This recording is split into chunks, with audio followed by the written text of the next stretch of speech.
What is the relationship between structure and function in physiology? So when we think about the relationship between structure and function within physiology, we're basically asking the question, what is that relationship between anatomy and physiology? Anatomy is related to structure, so anatomy is going to be how things are organized within the body, where physiology is going to be focused in on function, so how something is going to be working within the body. Now, in order to understand the relationship between structure and function, anatomy and physiology, we're actually going to look at a non-biological example first. Now, in this example, illustrated up here on the board, we've got a warehouse on the left-hand portion, a skyscraper over here on the right-hand portion. We can take a look at these poorly drawn drawings, but get an idea about what's going on within this structure. Right off the bat, we take a look at the warehouse, relatively short, maybe, a story or 2 stories in height, but inside it's probably got a lot of open spaces so that we can move these boxes in, little fork trucks kind of going through, moving these objects around, storing them, maybe organizing them in some way, in order to move these materials from the truck and then into this storage location. If we take a look at the warehouse over here, taller than it is in terms of the surface area down here at the bottom. Again, without knowing about what's going on within that skyscraper, we're going to guess, people need to get in. And so they're going to go in and they're going to have to get up to their office up here on the top floor. They're going to have at least, some stairs. They're going to be going all the way up in the skyscraper. If it's a really large building, probably has an elevator system, and that elevator then would be effectively moving the people up and down within that building.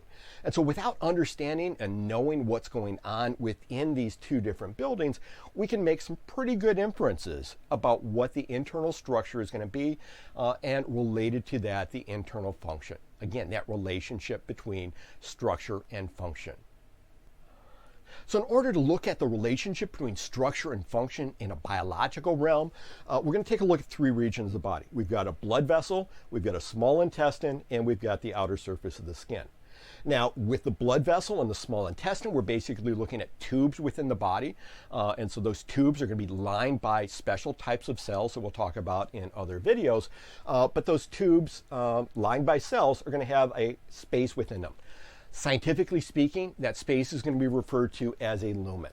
Within the lumen of a blood vessel, we're going to have red blood cells, we're going to have the fluids within the blood, but that blood is going to be transporting oxygen and nutrients and hormones and waste materials and other things that need to be able to diffuse from the lumen of the blood vessel into the surrounding tissues.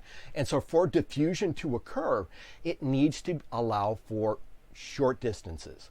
So you don't want a whole lot of barrier between the space where the materials are being transported and the region where they need to get to, the lumen and the body.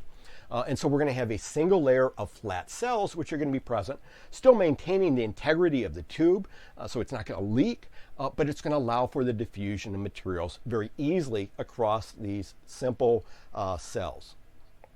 In contrast, if we take a look at the small intestine, similarly, we've got the lumen up here with the green hamburger representing the food space.